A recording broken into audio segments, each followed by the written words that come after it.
Welcome back, episode 28. We're into the thick of March Madness. We have Sweet 16 games tonight. Drew's excited, as he should be, because his Michigan State Spartans playing in the Sweet 16. My Michigan Wolverines got bounced from the NIT. I'm going to turn it over to you, Drew. We're going to get right into March Madness. This is your happy time. Have at it. I'll tell you what, Rich. I'm just going to talk for the next 45 minutes. If you want to tune in and have a mental agreeing where you just nod your head, just make a noise or I'm something. going to throw my feet up and take a little nap over here. No, all jokes aside, this is a daytime record for us today. Reasons for that on my end, I had a sick little one at school today, so she's in bed resting, and I'm here just looking for something to do around 3:00 right before the game. So, Rich, you couldn't record the last couple of days, and we just made a joke off air that you were trying to dodge me. I'm not gonna lie, I thought that was the case. I was really hoping that I could just make it till tomorrow when Sparty lost, and then we could just, dive. But no, whole house has been sick. It's been a miserable week. Ready to feel better and have some fun though. So let's talk some not so fun stuff. Let's talk MSU. So how many sweets are, if we're talking March Madness, you're kind of in this way. Do you want to get right into your Spartans and the fun stuff, or do we want to talk brackets for a second? Let's talk brackets first. I want to know how many Sweet 16 teams you have left. Say that 10 times fast. That's a tongue twister right there. Let me pull my bracket up real quick and we'll kind of take a look at it, because I actually did okay. It's not great. It's not bad. For as many upsets as there were, the fact that we only have one team above a 10 seed in the Sweet 16 surprises me. So what that tells me, and what's really great about the NCAA these days, I think, and I had this conversation with a buddy at work today even, is these low seeds, they have a game plan to upset one team. It's their Super Bowl. It's their Super Bowl. It's like the Michigan State-Michigan game. Like, that's all we care about as Michigan State fans, is beating Michigan. If you're of course, the Big Ten teams, the Big Ten tournament is important. The Big Ten title in football is important, and making a run or getting in a good bowl game. But our Super Bowl is beating Michigan. It is. If you're a 10 or above seed, rivalry games are always important. But when it comes to the dance, if you're a 10 or above, like, your whole goal is to make the Sweet 16 and be that Cinderella team that everybody gets excited about. And if you have one quirky guy on there, like, he's going to become a household name. That's your whole image in getting there and trying to make a run. So let's see. For teams that I still have in the Sweet 16, I did not get 9 left. I did not get a single out of the East region. So I'm 0 for 4 in the East region. I am 2 for 4 in the West. I am 2 for 4 in the Midwest. And I am 1 for 4 in the South. However, I have 3 out of my final 4 teams left, which is keeping me in the hunt. I have Alabama, Texas, and UCLA in my final 4. I had Duke as well, and they obviously got bounced. So I thought you had Arizona as a Final Four team. When we first talked about it, but then Corey started dropping all of his facts about the Ken Powell system, so I just redid my entire run because I got money on it, and I want to win the money. That's fair. I get that. Yeah. I wrote down that you had Arizona, Marquette, UCLA, and Texas. So I think in my original one I did. And I changed it. On a money one. I get that. And that was the one that I only do one every year. Usually I do the same one if I do it across multiple ones. I don't like to keep track with, if this happens, then that. I just like, give me one bracket, and then I can just kind of root. And then when I'm done, I'm done. Because, as you know, I'm such a big college basketball fan. Yeah, speaking of being a good college basketball fan, your team's out. So that really sucks. Much to your bracket, my East is a big old garbage can, and the only reason I have one team left is because it's my team. Yeah, you're rocking Sparty. How far do you have Sparty going? In the Final Four, losing to Arizona. but Well, yeah, that's not going to happen. that was a bad call. Mhm. All jokes aside, we can talk about it a little bit in the next segment when we do talk about Sparty, but I Mhm. still have them in the Final Four. I mean, they're playing great. Sure. I knew that if they got their shit together, started playing defense, and locking teams down, it could happen. Moving up to the South, I got Creighton and Alabama left. In the Midwest, so my right side of the bracket, I did very well. On the left side of the bracket, not so much. But in the Midwest, I still have Houston, Xavier, and Texas, and then in the West, UConn, Gonzaga, UCLA. And looking at my Final Four, I have MSU and Houston left. So that's not really that great, but I don't really care because I can just slide right into my next segment of the Michigan State Spartans. Yeah, you I get to and I, ride Sparty. You get to ride the Sparty train here I'm not gonna as lie, far as it's going to go. I got to get this off my chest because it's been bothering me as a Michigan State fan, as a Tom Izzo fan, as just a Sparty lover. Tom Izzo's much over dramatized typewriter warrior driven streak of not making the second weekend ends at two. Two, Rich.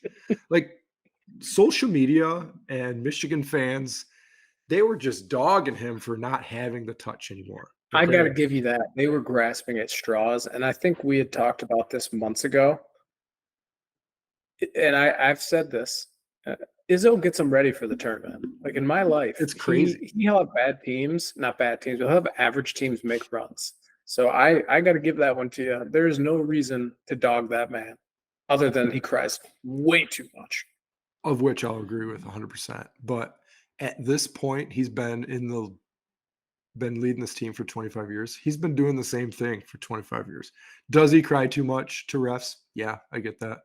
But other refs or other coaches do too. I meant in And post game and as a interviews. yeah, maybe I don't know. That doesn't bother me. Him crying during the games, it does bother me Yeah, watching it. I was just like, okay, like I get that it was kind of a 50-50 call, but if it's a 50-50 call, get over it. Okay. You want to talk about a guy who doesn't have it anymore, and that's Marquette Smart. 0-9 in the past, getting past the first weekend since his run with VCU. You want to talk about a guy who can't get it done anymore? It's Shaka Smart. 0-9 in his last 9 opportunities to make it past the first weekend. So yeah. back to Tom Izzo. This man is now entering his now record 15th Sweet 16 game in 25 years. One That sec. What's your thing with like Shaka Smart? Was that just your comparison to Izzo? Because if you just a shot across the bow there, out of well, nowhere, I did mention it in our previous podcast on why I thought we were going to beat Marquette is because he Mhm. can't get past the first weekend. Gotcha. But now that we did beat them officially, that 0-8 goes to 0-9. Gotcha. And Gotcha. it was a small comparison to like, oh, Tom Izzo, he can't get it done anymore. Oh, he hasn't been to the second weekend since 2019. Like, Yeah, but okay. 2 years, which I mean, one of them the COVID year too. No, I didn't include the COVID year. So if you Yeah, want to include the COVID year, it's 3 years, but no, but nobody I made mean, like, it's been such a weird time for recruiting, all the weirdness. Like, 2 years is nothing. If it gotten to like five, then I could see like, okay, it's Oh, I been agree. 5 years. Um, that's multiple recruiting classes. But if you get one, you miss on one recruiting class, you're kind of out of it for a year or two anyway. So that's not the weirdest thing to me. This man is now entering his record 15th Sweet 16 in 25 years. That's 60% of his coaching career in the Sweet 16. That's Yeah, unreal. not the tournament, making the Sweet 16. Yeah. That's a crazy Um, stat. in the last 25 years, he's one of 5 programs to have 50 plus tournament wins. And the comparisons a couple years ago that Juwan Howard was a better coach than him, Uh, just disgusting. That's garbage. I mean, you want to say he was a better player? Yeah, obviously. Better coach? Better player, Come on. 100%. Taller? Yeah, do it. More melatonin? Melanin? The internet Wolverines were chirping and they're getting shot down now. Yeah. It's just bad. And at the end of the day, just back off. let the man cook, okay? See, here's my thing with the Michigan State rivalry is I like good-natured back and forth, but you don't need to, and both sides do this, Michigan and Michigan State. You don't got to pick where there's nothing. Like all the guy has done in his career is win at Michigan State. So like what are your end game here? Like you're going at their most solid case of a coach. Like go for Mel Tucker. That makes sense. But Izzo, like he's Go after Mel proven, Tucker and I'll join in right? on It's most never points. made sense to me. Like it's a respect thing, I too. Like to me, Izzo has earned that in the state of Michigan with his record. Michigan and Michigan State fans should be able to look at that guy and just be like, tip my cap to you, sir. Like you know how to get it done. I don't like you because you've beaten my team so much, but I respect you. So we talked about what we have left in the Sweet 16, um, none of which was other Big Ten teams. And I'm going to be completely honest with you. It makes sense. The Big Ten was bad this year. The Big Ten had I mean, the oh, hold second on with place. them. The second place team in the Big Ten was probably a sixth place team in the Big Ten in years past. I don't know if it makes sense when you talk about Purdue being a 1 seed and having the best player in college basketball on their team and getting knocked out by a 16. That doesn't make sense. I'll tell you what. I had them losing in the second round anyway. I thought Florida Atlantic was going to be a better team and a nightmare for them with speed and veteran guard play because Purdue was young at guard play. Eh, Hey, you Watching know, that 116 matchup game, I was like, "Holy cow!" I saw this coming just 2 days prior, just 2 days early. I saw mhm. it coming. Purdue was not as good as they thought, and it finally showed. I mean, you know how much knowledge I have about college basketball. It makes no sense to me. No sense. Best player in the country, 7'4", should gets 100 rebounds a game. Right, No world where they shouldn't make the Sweet 16. and I'll tell you what, we can go right in to talk about Matt Painter, Purdue's Matt Painter, their coach. Mhm. Yep. 413 and 197 record since the 05-06 season. That's a good record. That's a Mhm. good, respectable program that he's running. Especially Uh, at Purdue, like you're not getting yeah, top recruits at Purdue. one of the best home teams in all of the NCAA, but they are scary bad away from Mackey Arena. Really bad away from their home field. 4 Big Ten titles in that same time period, 2 Big Ten tournament titles, 3 runner-ups. But here's the kicker: 0 Final Fours and only 1 Elite 8 appearance. That's what tells Yeah. me that he's not that guy. And if I was Purdue, I'd be like, hey, this was a good run, but I'm going to respectfully want to move on here. They've lost to a 15 seed St. Peter's last year and a 16 seed this year. Like, bro, Yeah, that's a tough one to come back from. I can just see with his body of work, them saying, all right, they're going to probably bring everybody back next year. Their guards will have experience. yep. They got the best player in the country. If they don't make a run, I would say you have to axe him. But at the same time, who are they going to go get at Purdue? Like you're just hoping to get an up and comer that can build you for a couple of years before they move on. Like you're not going to get a lifer at Purdue. It's just not going to happen. Well, they have a lifer right now, and look where it's getting them. Yeah, but I mean, what more do they want? Yeah, there's kind of like a realistic I'd rather bring expectations. in an up and comer for 5 to 6 years and get them a Final Four, get both the program their name back, and then that coach gets his name and gets a Correct. better job. My argument is, do they not have a good enough chance to do that with this guy? Like, it seems like they're just a piece or two away. I don't know if it's coaching. If you bring in somebody, A, you don't know that you're going to get a good up and comer that can get you to that point, and then you just, I mean, you really fade into bad basketball at Purdue. Like right now, you're getting quality basketball. You're competing for the Big Ten. I don't think that's enough for a Michigan or a Michigan State, but if I'm Purdue, I don't know what more they can really ask for. To be honest with you, this kind of sounds like a Lamar Jackson, Jared Goff conversation, and we're on opposite ends of it. Yeah, I'm just like at this point, like checkdowns are good for Purdue. Yeah, I get that. In that game that they lost to Fairleigh Dickinson University, I had no idea uh, it existed before that not a game. clue. Nope, not a clue. And Couldn't they were the couldn't play. point couldn't point it They were out the on a playing map. game, so I didn't even like get to read their name. Um, Edie, 21 points, 15 rebounds on 7-11 shooting, Yeah, just 11 give him the ball. shots.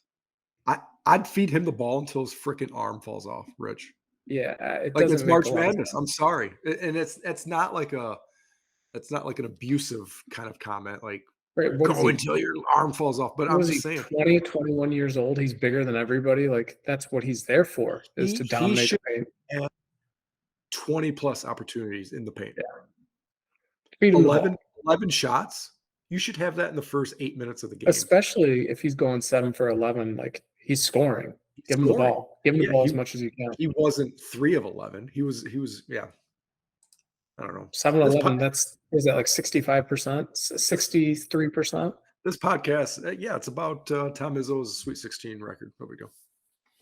60%. 60%.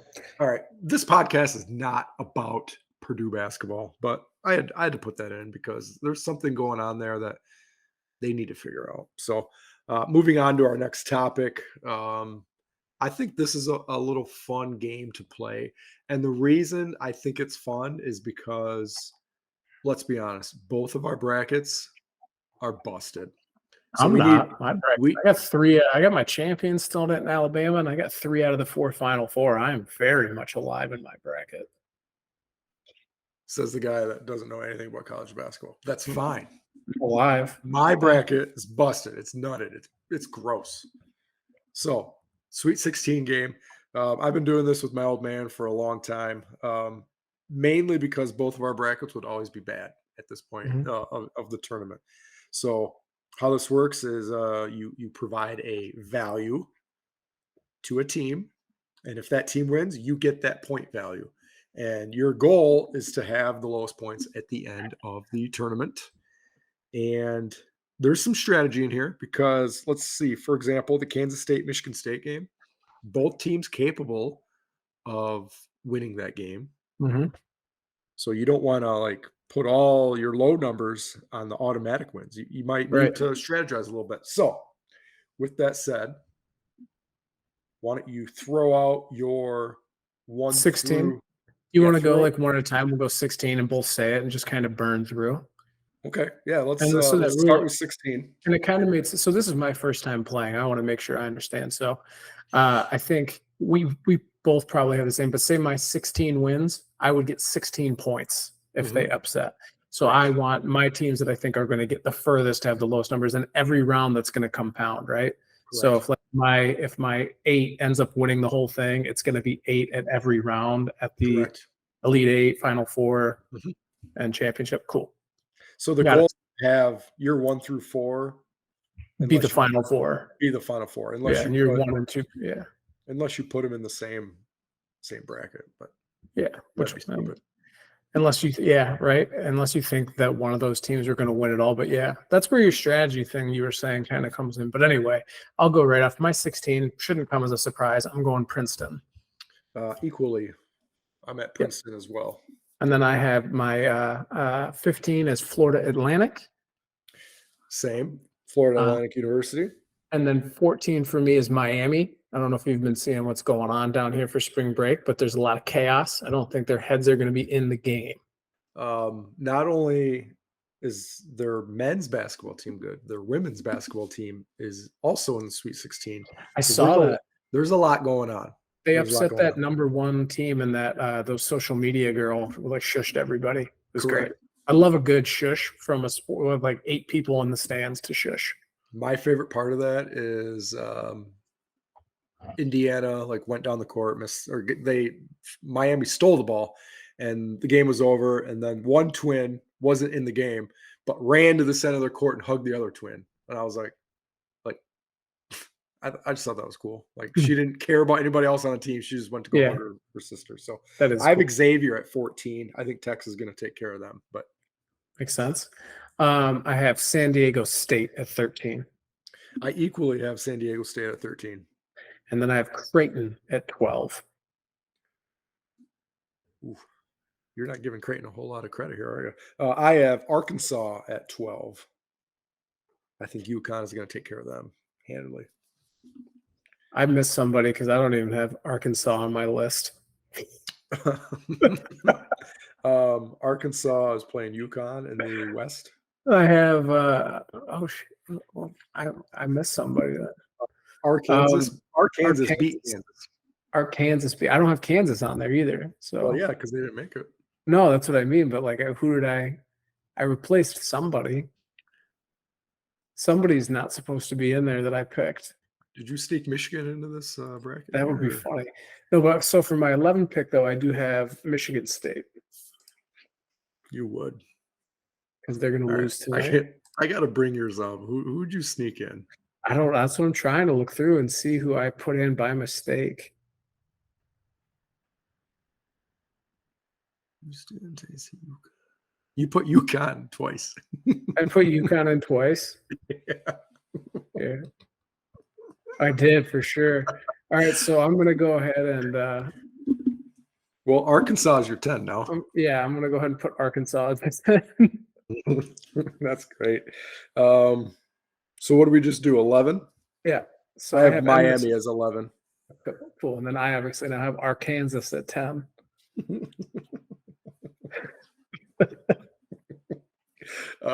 I have Tennessee at 10. I can't take this serious now because you had one team on there twice. Hey man, I just wanted to make sure I hammer it home. I'm going to I go don't with. I don't even have Arkansas on my list. Yeah, they're not even on mine. I have Gonzaga at 9. Gonzaga at 9. I have Kansas State at 9 because if they do get a sneak win tonight, I don't want to get bit too hard. Are they favored? I know they're the higher seed, but I wonder what the line is. I've seen two different things on where people think Kansas State is going to handle them very easily, but then I also saw that Michigan State has the Vegas line. So I was just confused on what was going on there. Yeah, Michigan State is the betting favorite, which is weird to me. Yeah, that is weird. I have Kansas State as my 8 because I think they're going to win. I'm at Creighton at 8. I got Xavier at 7. The Zags at 7. UConn at 6. Are you sure? I thought you had them at 10. No, that's my Arkansas now. I did. I had them at both. What number are we on? 6. Oh, I had Sparty at 6. Sparty at 6. I got Tennessee at 5. UCLA at 5. So I have UCLA, Gonzaga as a 5-7. Both low seeds there. Yeah. So it's kind of a toss-up game. I didn't want to get beat up too bad. Yeah, I mean, what are you going to do there? When you get like these tough matchups like that, I went the other way, and you'll see I have UCLA with where I have them. I have Texas as my 4. I have UConn at 4. Houston at 3. Texas at 3. UCLA at 2. UCLA at 2. Okay. I have Alabama at 2, and then I have Houston, who snuck out of that Auburn game with a dub. I still think that their defense is going to push through the rest of the year, so we'll see what happens there. And then I have Bama as my number 1 to round it out. So explaining it right now, this means nothing because there's like no upsets yet. We don't get to like brag who's doing better, but I'm glad that we have our like 1 through 8 is very different. So yeah, there's enough parity. Like we're not going to be close. There's going to be a clear winner when this one's done. Also, if Princeton wins a game, we both get 16. We both get 16 points on it. So it's not like it would have been sneaky if one of us would have put them as like a 5. Like 10 or something. Yeah. So then that's a huge point difference. But since we both have them as 16, it doesn't really matter. That's funny. Well, that's that. We'll find out tonight how that rolls out with 4 games tonight, 4 games tomorrow. And then at our next podcast, we can kind of give an update of where we're at with that. Moving on to our good luck on that. Moving on to our Good next luck. segment. Kind of switched up would you rather a little bit here. Instead of This a is a would you real example. yeah, this is the real deal. So instead of a would you rather, it's a would you trade kind of. Mhm. So this is a Virginia basketball edition. Would you trade this terrible 7-year stretch for one national championship? And let me kind of paint the picture of what this looks like. So Virginia basketball, all jokes aside, the 2018-2019 season, they were the NCAA champions, 35-3 record. They looked really good. But in that same time period, dating back all the way to 2016, 2017, they've had a 26-point loss to a 4 seed Florida, a 20-point loss to a 16 seed University of Maryland, Baltimore County. Like Mhm. the county gets their own team. Like imagine that. Like losing by 20 to a 16. Woof. 2020 canceled. 2021 4-point loss to a 13 seed Wait a second. They Ohio. were they were a number 1 seed that lost to a 16 seed? They Was were that the the f I see they that were was the the one they were, like, the first ones to do that. Okay, correct. that's right.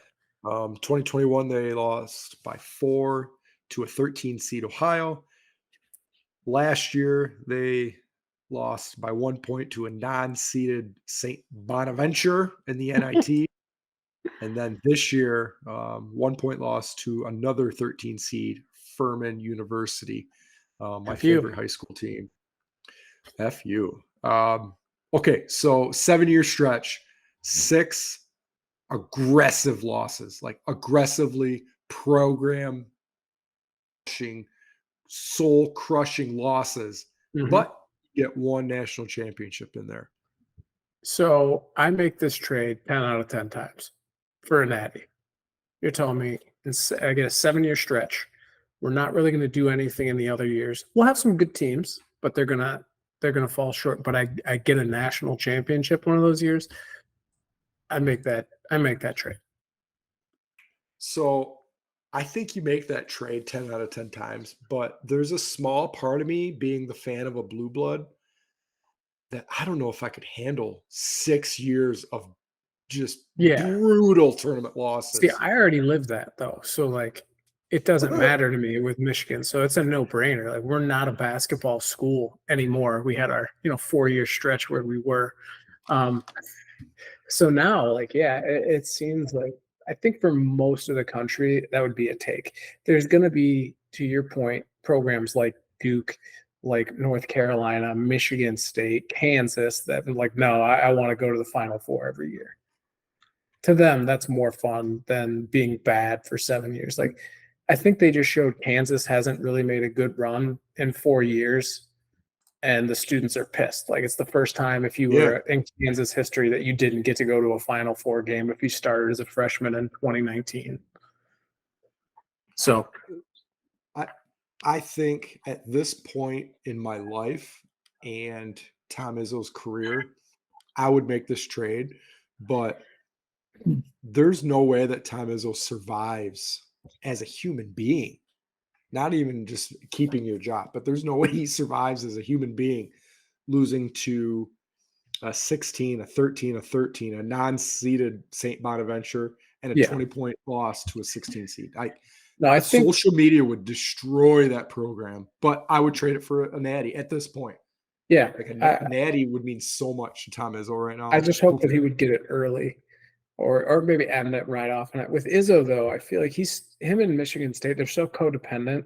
Like as soon as he retires, he's gonna pass away and like within 6 months You know, of I was talking about that with my buddy. I was like, I think that Tom Izzo might he might die on the coach. sideline. He might coach until he has an aggressive health concern. Right. Like, there's no point in retiring at this point now. Yeah, he's there. I mean, he can until he physically is unable to do it, why Like not?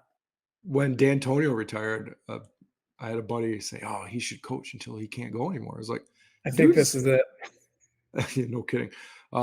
He did have a heart attack on the sidelines, and I think I Right. had a I heart. mean, I think I had a heart attack that same night, but driving home 2 hours. But um, he still had like 10, 15 years of like retirement life. If Yeah. Tom Izzo quit basketball, what is he gonna do? I don't know. I don't think he does anything but think about basketball and coach basketball and go to basketball games.